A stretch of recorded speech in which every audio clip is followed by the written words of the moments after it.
ሴቶች የልጆቻችሁን አባት እንዴት ነው የምታዩት?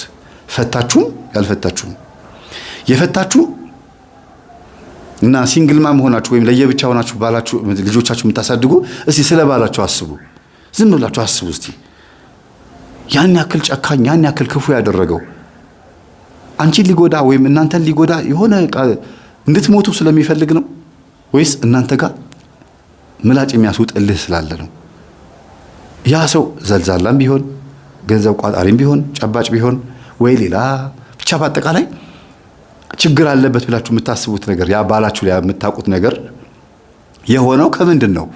ስለ ሰውየው ወደ ኋላ መለስ ብላችሁ ለማሰብ ትሞክራላችሁ? ቤተሰቡ፣ እሱ፣ ውሎው፣ ጓደኞቹ ለዚህ ያበቃው እንዴ? ማግባት ፈልጎ እኮ ነው ያገባው። መውለድ ፈልጎ ነው የወለደው።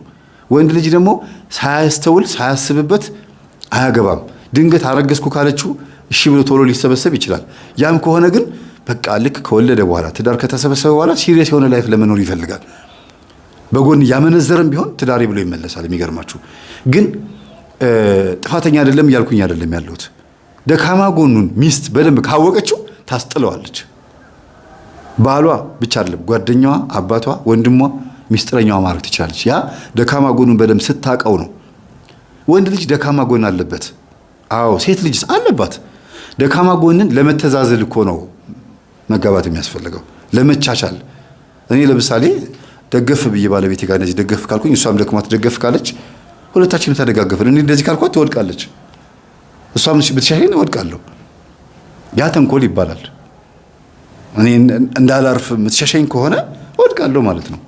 ድጋፍ የለም ማለት ነው።